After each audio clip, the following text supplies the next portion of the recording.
So, when I was a kid,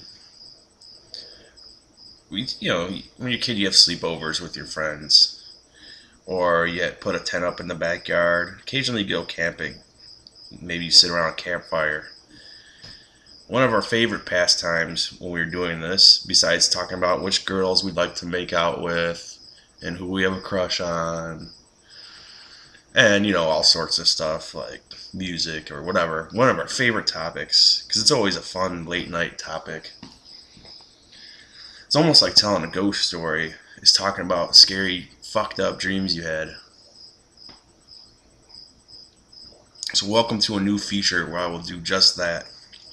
And there won't be too many installments in this. It won't happen very often because while when I was a kid I had nightmares all the time. Now I don't really have dreams. Or if I do, I don't remember them. Sometimes when I wake up, there's a fleeting moment where I remember everything, and then I just remember the tail end of it, like the climax that scared you awake, and then it fades away. But today, after work, I took a nap, and I didn't have any beers or any drinks or whatever before I went to bed, so when I had this really intense fucked up nightmare,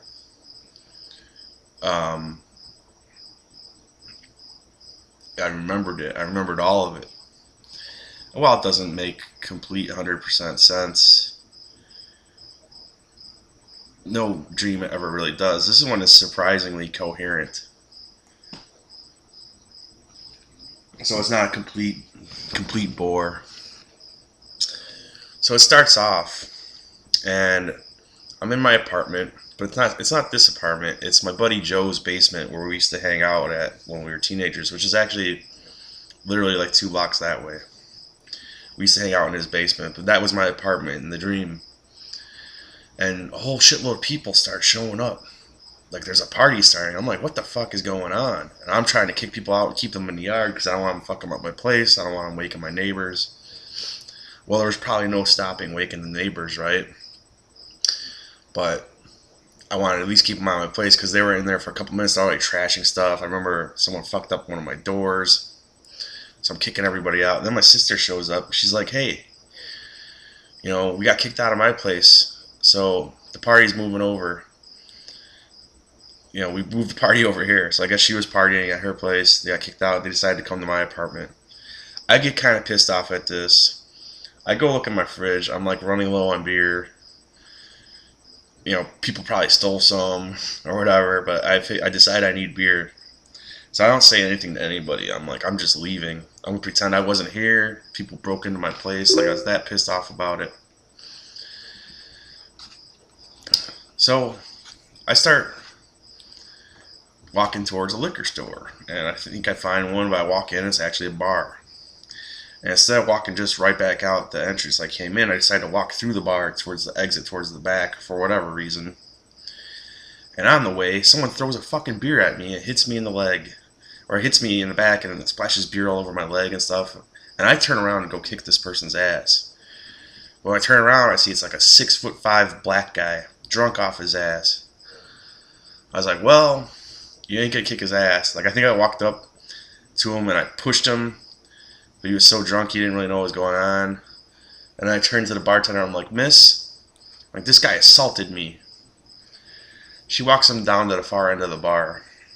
Sits him down. She takes all his money. She brings his money over to me. Gives me the money. And then she pours me a shot and gives me a bottle of beer. And that made me happy. I was happy with that. I'm sitting there drinking. As slowly a crowd of black people starts to build up around me, and they're calling me racist, they're fucking with me, like threatening to beat me up, threatening to kick out my stool from under me, and this and that.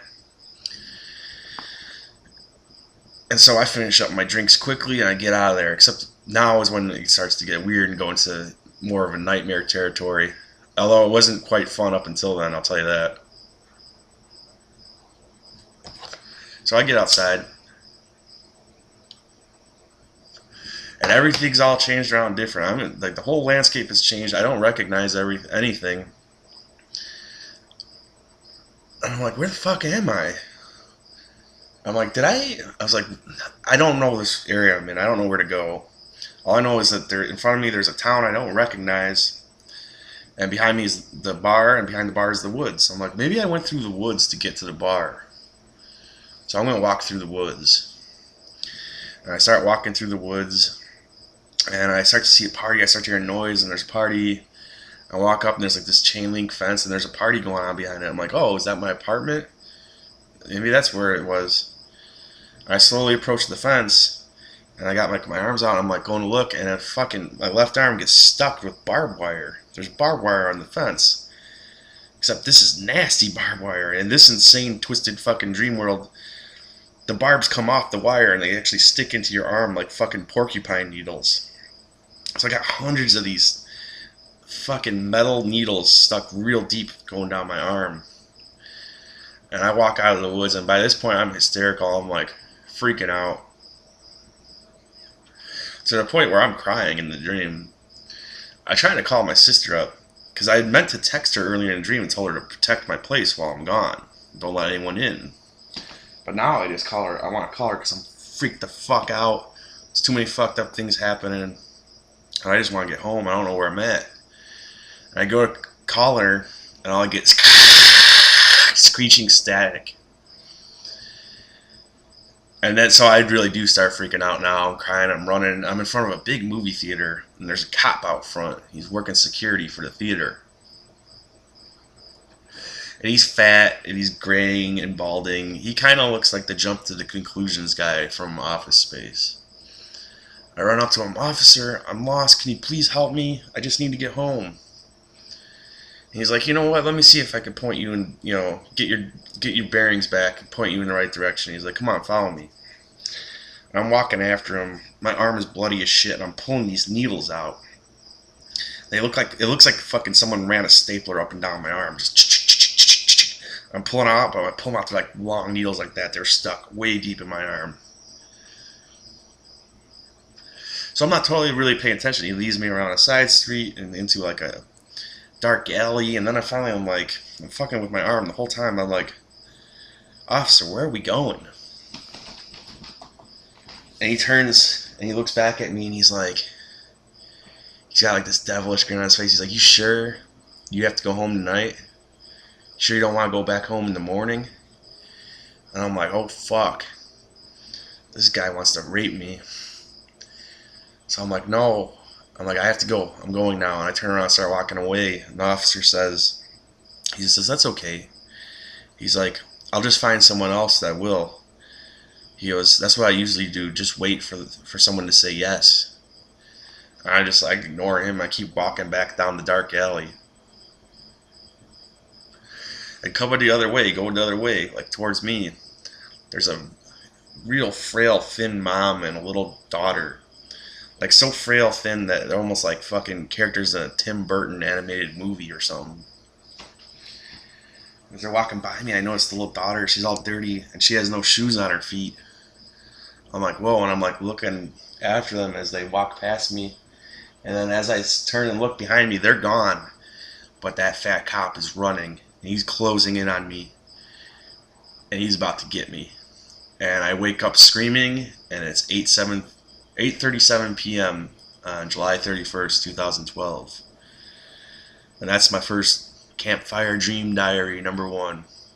If I have any other fucked up dreams that are worth telling you about, I'll share them here. Thanks for watching.